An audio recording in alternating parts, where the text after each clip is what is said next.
শয়তানক স্বৰ্গৰ পৰা কোনে খেদি পঠিয়াব?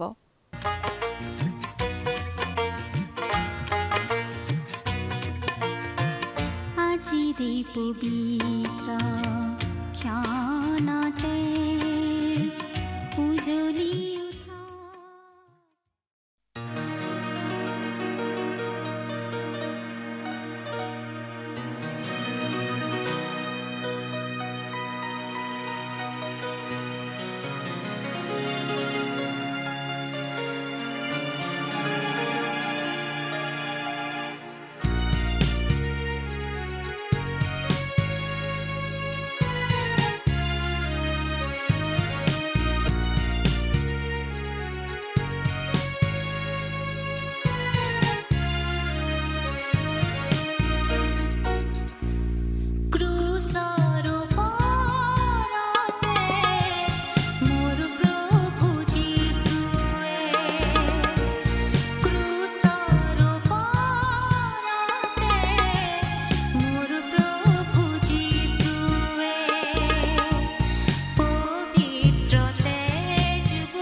নমস্কাৰ আমাৰ ভক্তিবচন অনুষ্ঠানলৈ আপোনাক স্বাগতম জনাইছো খ্ৰীষ্টীয় বিশ্বাসী লোকসকলৰ বাবে বিশেষভাৱে প্ৰস্তুত কৰা এই ভক্তিবচন অনুষ্ঠানটো হৈছে বাইবেল অধ্যয়নৰ ধাৰাবাহিক অসমীয়া অনুষ্ঠান।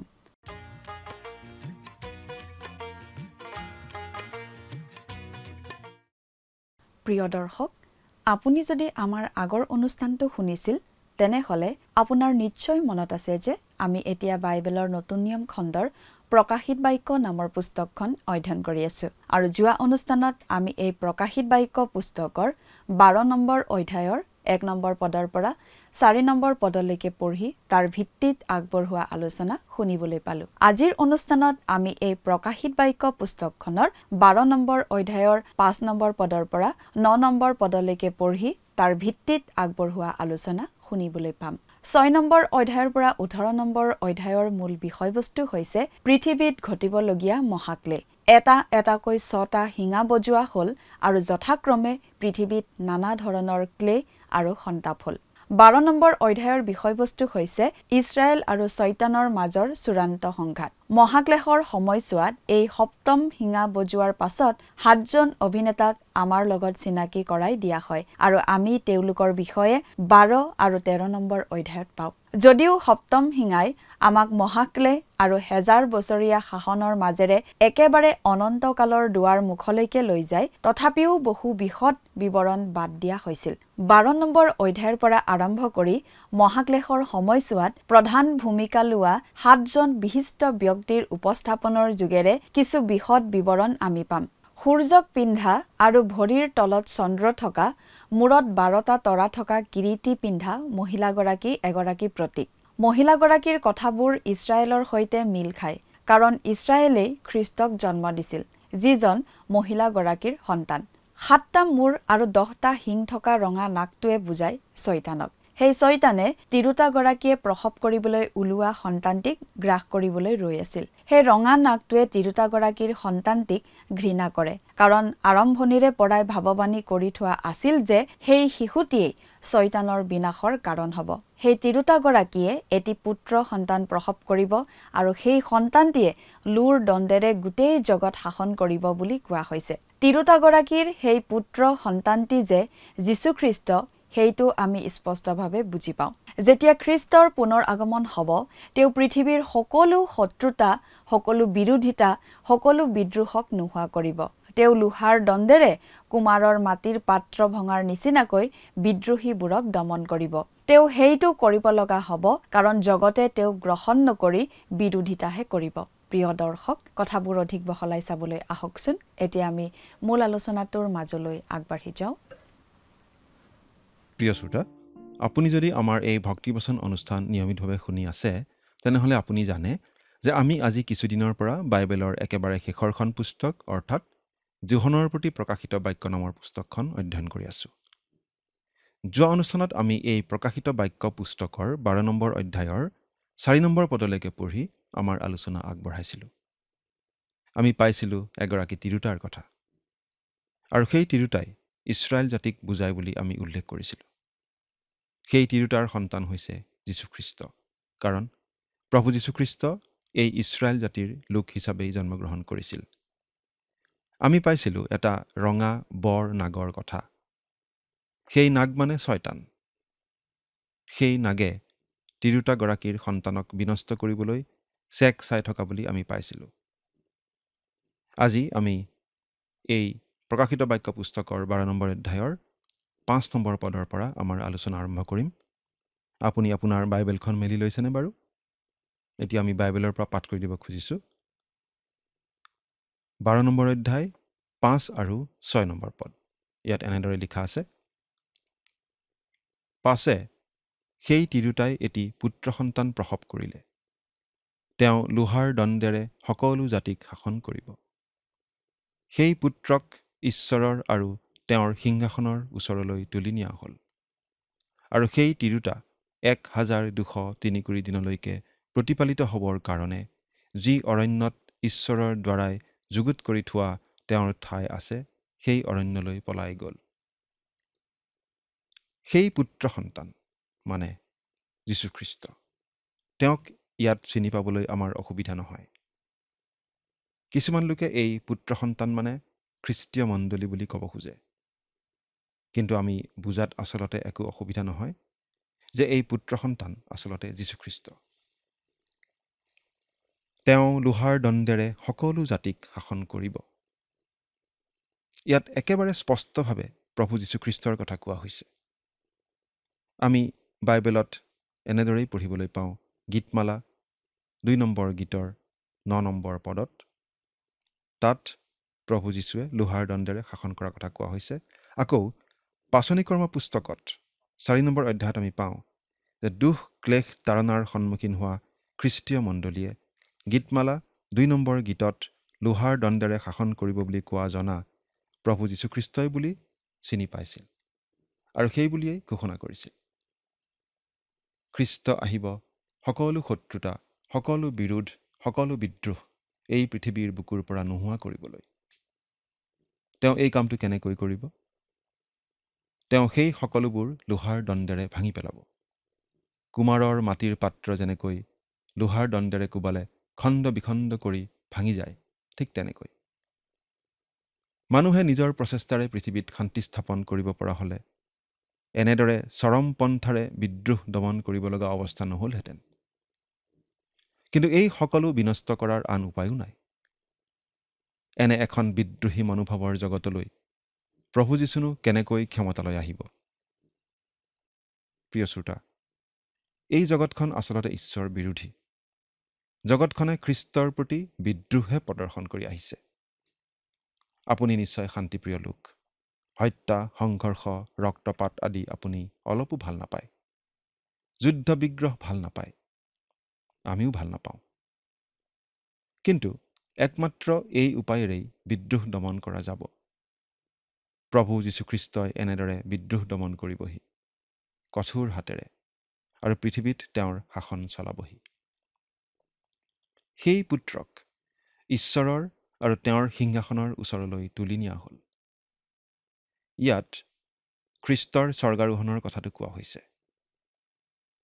শুভবাৰ্তাকেইখনত প্ৰভু যীশুখ্ৰীষ্টৰ ক্ৰুচীয় মৃত্যুৰ ওপৰত অধিক গুৰুত্ব দিয়া হৈছে। মণ্ডলীলৈ লিখা পত্ৰসমূহত খ্ৰীষ্টৰ পুনৰুত্থানৰ ওপৰত অধিক গুৰুত্ব দিয়া আমি দেখিবলৈ পাওঁ। আৰু প্ৰকাশিত বাক্য পুস্তকত গুৰুত্ব দিয়া হৈছে খ্ৰীষ্টৰ স্বৰ্গাৰোহণৰ ওপৰত। খ্ৰীষ্টীয় বিশ্বাসীসকলৰ মাজত এই বিষয়টোৰ ওপৰত বেছি আলোচনা হোৱা আমি নেদেখোঁ। আৰু নিশ্চয় সেইকাৰণেই প্ৰভু যীশুৱে বৰ্তমান অৱস্থাত স্বৰ্গত থাকি যি পৰিচৰ্যা কৰি আছে, সেই পৰিচৰ্যাৰ কথা খ্ৰীষ্টীয় বিশ্বাসীয়ে ভালদৰে জানিবলৈ সুবিধা পোৱা নাই। প্ৰকাশিত বাক্য পুস্তকখন হৈছে স্বৰ্গাৰোহিত যীশুখ্ৰীষ্টৰ প্ৰকাশ। স্বৰ্গাৰোহিত গৌৰৱান্বিত খ্ৰীষ্ট, ভৱিষ্যতে গৌৰৱ মহিমা প্ৰতাপেৰে আহিবলগীয়া খ্ৰীষ্টৰ প্ৰকাশ। প্ৰভু যীশুৰ যে স্বৰ্গাৰোহণ হ'ল, তেওঁ মৃত্যুক জয় কৰি জি উঠাৰ পাছত যে সোঁ শৰীৰে স্বৰ্গলৈ উঠি গ'ল, সেই কথাটো এই প্ৰকাশিত বাক্য পুস্তকখনৰ মূল আধাৰ। তেওঁৱেই সেই পুস্তকখনৰ চাপবোৰ এটা এটাকৈ খোলা আমি দেখিলোঁ আৰু সকলোবোৰ ঘটিবলগীয়া ঘটনা তেওঁৰ নিৰ্দেশত, তেওঁৰ নিয়ন্ত্ৰণত এটা এটাকৈ ঘটিব বুলি আমি দেখি আহিছোঁ। আমি বাইবেলত এনেদৰে পঢ়িবলৈ পাইছোঁ, আৰু আমাৰ বিশ্বাসৰ আদি আৰু সিদ্ধিকৰ্তা যীচুলৈ চাই থাকোঁহক। তেওঁ তেওঁৰ আগত থকা আনন্দৰ নিমিত্তে অপমানকে হেয় জ্ঞান কৰি ক্ৰুচ যন্ত্ৰণা সহন কৰি ঈশ্বৰৰ সিংহাসনৰ সোঁফালে বহিল। বহুতে ভাবে তেওঁ পিতৃ ঈশ্বৰৰ সোঁহাতে বহি আৰামহে কিজানি কৰি আছে। বাপেকৰ কাষত সৰু পুতেকে আঙুলি চুপি চুপি বহি থকাৰ নিচিনাকৈ। কিন্তু প্ৰকাশিত বাক্য পুস্তকখন ভালদৰে নাজানিলেহে এনেদৰে মানুহে ভাবে। তেওঁ স্বৰ্গত একো নকৰাকৈ বহি থকা নাই। তেওঁ যে স্বৰ্গাৰোহণ কৰিলে, সেইবাবেই তেওঁ বহুতো কিবা কিবি কৰিব বুলি আমি এই পুস্তকখনত পাওঁ। আৰু বৰ্তমান অৱস্থাত তেওঁ খ্ৰীষ্টীয় মণ্ডলীৰ কাৰণে বিশেষ ধৰণৰ পৰিচৰ্যা কৰি আছে। সেই তিৰোতাই এটি পুত্ৰ সন্তান প্ৰসৱ কৰিলে। এই কথাটোৰ পৰাই আমি এই তিৰোতাগৰাকী কোন সেই কথাটো ভালদৰে বুজি পাওঁ। ইছৰাইল জাতিৰ পৰাই প্ৰভু যীশুখ্ৰীষ্ট আহিছে। খ্ৰীষ্টীয় মণ্ডলী উৎপন্ন হৈছে খ্ৰীষ্টৰ পৰা। কিন্তু খ্ৰীষ্ট মানুহৰূপে জন্মগ্ৰহণ কৰিলে ইছৰাইল জাতিৰ পৰা। গালাতিয়া 4 নম্বৰ অধ্যায়ৰ 4 আৰু 5 নম্বৰ পদত এনেদৰে কোৱা হৈছে, কিন্তু পাছে কাল সম্পূৰ্ণ হলত বিধানৰ অধীন হোৱাবিলাকক মুক্ত কৰিবলৈ আৰু আমি তুলনীয়া পুত্ৰৰ বাপ পাবলৈ তিৰোতাত জন্ম পোৱা আৰু বিধানৰ অধীনে জন্মা নিজ পুত্ৰক ঈশ্বৰে পঠাই দিলে। ইয়াত বিধান মানে বাৰু কি বিধানৰ কথা কোৱা হৈছে? নিঃসন্দেহে মুচিৰ যোগেদি ঈশ্বৰে ইছৰাইল জাতিৰ প্ৰতি দিয়া বিধানৰ কথাই কোৱা হৈছে। প্ৰভু যীশু বিধানৰ অধীনত জন্ম লৈ আহিছিল, কাৰণ তেওঁ জন্ম লৈছিল ইছৰাইলীয় লোক হিচাপে আৰু বিধান দিয়া হৈছিল ইছৰাইলীয় লোকসকলক। ইছৰাইল জাতি সৃষ্টি হোৱাৰ আগতে ঈশ্বৰে অব্ৰাহামক কৈছিল, মই তোমাৰ পৰা এটা বৃহৎ জাতি উৎপন্ন কৰিম আৰু সেই জাতিৰ যোগেদি মই এটা বংশ উৎপন্ন কৰিম। বহুত বংশ বুলি কোৱা নাই, এটা বংশ, আৰু তেওঁৱেই প্ৰভু যীশুখ্ৰীষ্ট। আমি যিচয়া ভাৱবাদীৰ পুস্তকৰ 9 নম্বৰ অধ্যায়ৰ 6 নম্বৰ পদত পঢ়িবলৈ পাইছিলোঁ, আমালৈ এটি ল'ৰা জন্মিল, এটি পুত্ৰ দান কৰা হ'ল। আমালৈ মানে ইছৰাইল জাতিলৈ, কাৰণ যিচয়া ভাৱবাদীয়ে এই পুস্তকখন ইছৰাইলীয় লোকলৈ লিখিছিল। যিচয়া আছিল ইছৰাইলীয় লোক আৰু তেওঁ ইয়াত ইছৰাইলীয় জাতিক উদ্দেশ্য কৰি এই কথাবোৰ কৈ আছে। তেওঁ খ্ৰীষ্টীয় মণ্ডলীক উদ্দেশ্য কৰি নাইবা আন কোনোবা জাতিক উদ্দেশ্য কৰি নহয়, ইছৰাইল জাতিক উদ্দেশ্য কৰিহে কথাবোৰ লিখিছিল। আৰু সেই তিৰোতা 1203 দিনলৈকে প্ৰতিপালিত হ'বৰ কাৰণে যি অৰণ্যত ঈশ্বৰৰ দ্বাৰাই যুগুত কৰি থোৱা তেওঁৰ ঠাই আছে, সেই অৰণ্যলৈ পলাই গ'ল। মহাক্লেশৰ সেই তীব্ৰ দিনকেইটাত ইছৰাইলৰ এই অৱশিষ্ট লোকসকলক ঈশ্বৰে ৰক্ষণাবেক্ষণ দিব। বহুতে আকৌ ক'ব খোজে যে ইছৰাইল পলাই যাব শিলেৰে নিৰ্মিত পেট্ৰা নগৰলৈ আৰু তাতে নিৰাপদে থাকিব, কাৰণ কোনো শত্ৰু তাত সোমাব নোৱাৰে। কিন্তু আজিকালি ওপৰৰ পৰা শত্ৰু আহি বোম দিব পাৰে। গতিকে আমি হ'লে সেই পেট্ৰা নগৰলৈ ইছৰাইল পলাই যাব বুলি নাভাবোঁ, কাৰণ এই শাস্ত্ৰপদটোত কথাখিনি পৰিষ্কাৰভাৱে জনাই দিয়া হোৱা নাই। গতিকে ইছৰাইল জাতিনো কলৈ পলাই গৈ নিৰাপদে থাকিব, সেই কথা আমি কৈ দিব নোৱাৰোঁ। গতিকে আমি ইয়াত খাটাংকৈ একো নোকোৱাই ভাল। কিন্তু ইছৰাইল জাতি যে নিৰাপদ স্থানলৈ যাব, সেই কথা হ'লে আমি ক'ব পাৰোঁ, কাৰণ সেই কথাহে আমাক জনাই দিয়া হৈছে। এতিয়া 7 পদৰ পৰা 9 নম্বৰ পদলৈকে আমি পাঠ কৰিম। আৰু স্বৰ্গত যুদ্ধ হ'ল। মিখায়েল আৰু তেওঁৰ দূতবিলাকে নাগে সৈতে যুদ্ধ কৰিলে।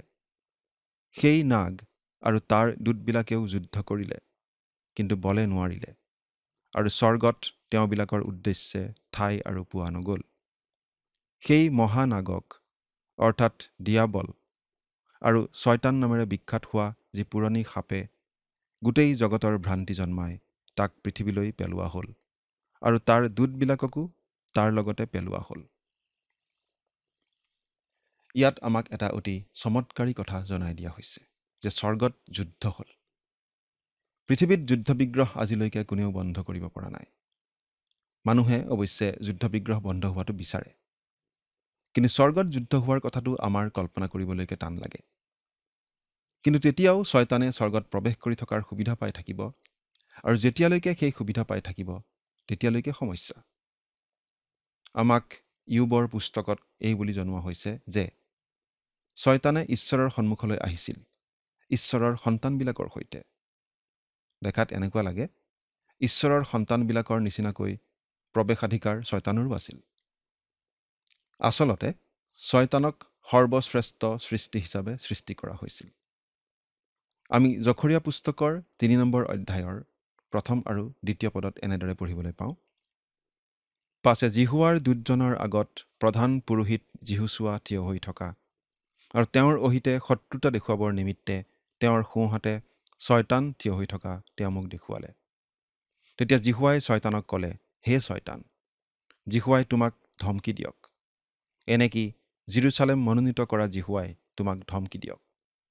এওঁ জুইৰ পৰা উলিয়াই অনা আধা পোৰা খৰি যেন নহয়নে? ছয়তান ঈশ্বৰৰ আগলৈ আহিব পাৰে আৰু ঈশ্বৰৰ সৈতে ভাৱৰ আদান প্ৰদান কৰিব পাৰে। আকৌ লোকে লিখা শুভবাৰ্তা 22 নম্বৰ অধ্যায়ৰ 31 পদত আমি এনেদৰে পঢ়িবলৈ পাওঁ, চিমোন চিমোন চোৱা, ধান চলাৰ দৰে চালিবলৈ ছয়তানে তোমালোকক তাৰ নিজৰ কৰি ল'ব খুজিলে। ছয়তানে নিশ্চয় ঈশ্বৰৰ আগলৈ আহি কৈছিল যে তেওঁ চিমোন পিতৰ নামৰ এই মানুহজনক পৰীক্ষা কৰি চাব খোজে, আৰু ঈশ্বৰে নিশ্চয় সেই অনুমতি দিছিল। মিখাইল হৈছে প্ৰধান স্বৰ্গদূত। এই বিষয়ে বাইবেলত আমাক জনাই দিয়া হৈছে এনেদৰে, কিন্তু প্ৰধান স্বৰ্গদূত মিখাইলে যেতিয়া মচীৰ শৰীৰৰ বিষয়ে ছয়তানৰ সৈতে বাদানুবাদ কৰি বাকযুদ্ধ কৰিলে, তেতিয়া তাৰ বিৰুদ্ধে তেওঁ নিন্দাযুক্ত নিষ্পত্তি কৰিবলৈ সাহ নাপায় প্ৰভুৱে তোমাক ভৰ্ৎসনা কৰক এই কথা মাথোন ক'লে। যিহুদা 9 নম্বৰ পদ। আন আন প্ৰধান স্বৰ্গদূতো নিশ্চয় আছে, কিন্তু মিখাইলৰ বিষয়ে এটা বিশেষ পৰিচৰ্যাৰ কথা আমাক জনাই দিয়া হৈছে, আৰু সেই পৰিচৰ্যা হৈছে ইছৰাইল জাতিৰ ক্ষেত্ৰত।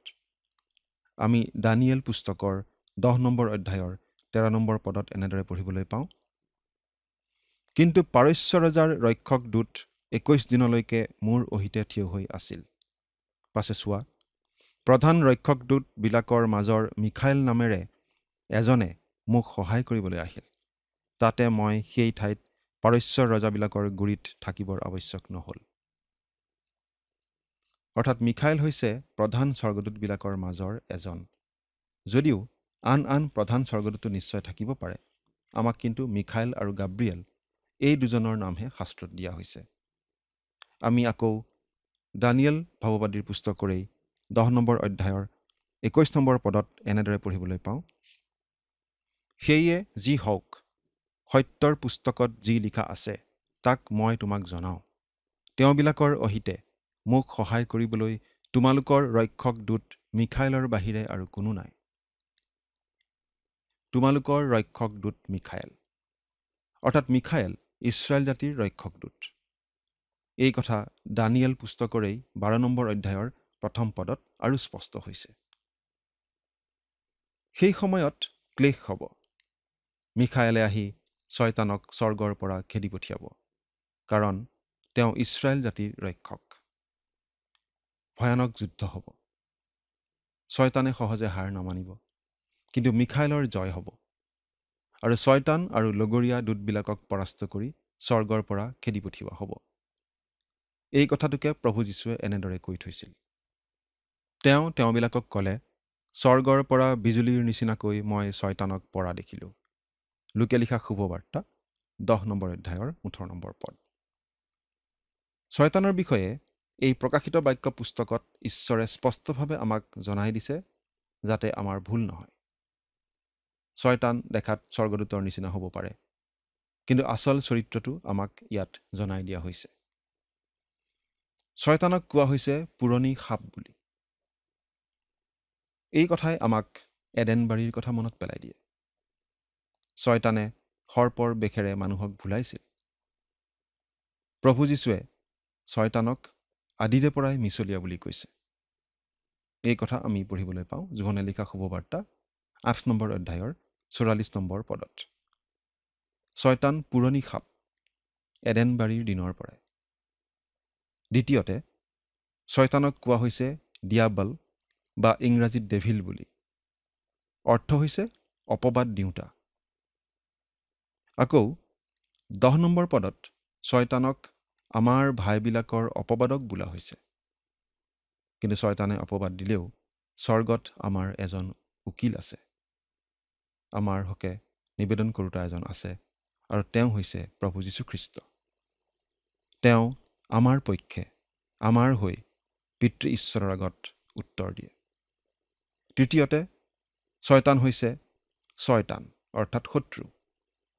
ছয়তান ঈশ্বৰৰ শত্ৰু আৰু ঈশ্বৰৰ অনুগামীসকলৰো শত্ৰু।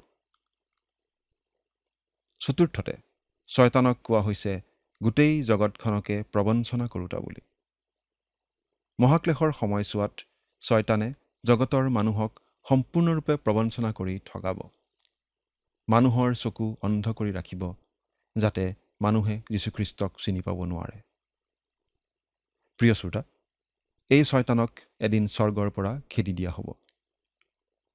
কিন্তু এতিয়াও শয়তানে প্ৰবল প্ৰতাপেৰে টিঘিল ঘিলাই আছে আৰু মানুহক অপথে নি আছে।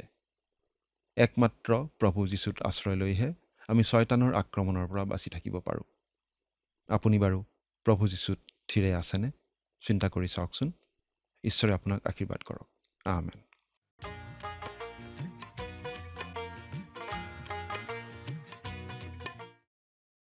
সমগ্ৰ জগতক প্ৰতাৰণা কৰা শয়তান, সেই মহানাগক স্বৰ্গৰ পৰা খেদি দিয়া হ'ব। শয়তানে এতিয়াও স্বৰ্গত প্ৰৱেশ কৰি থাকিব পাৰে। সেই সুবিধা এতিয়াও শয়তানৰ পৰা কাঢ়ি নিয়া হোৱা নাই। কিন্তু এদিন স্বৰ্গত যুদ্ধ হ'ব। মিখায়েল আৰু তেওঁৰ লগৰীয়া স্বৰ্গদূতসকলে সেই মহানাগৰ লগত যুদ্ধ কৰিব। সেই নাগ অৰ্থাৎ শয়তান আৰু তাৰ লগৰীয়া স্বৰ্গদূতবোৰে যুদ্ধ কৰিলে, কিন্তু সিহঁত পৰাস্ত হ'ব লাগিব আৰু স্বৰ্গত সিহঁতৰ আৰু কোনো স্থান নাথাকিব। সেই মহানাগক তললৈ পেলোৱা হ'ব, লগতে তাৰ লগৰীয়া স্বৰ্গদূতবোৰকো তললৈ পেলোৱা হ'ব।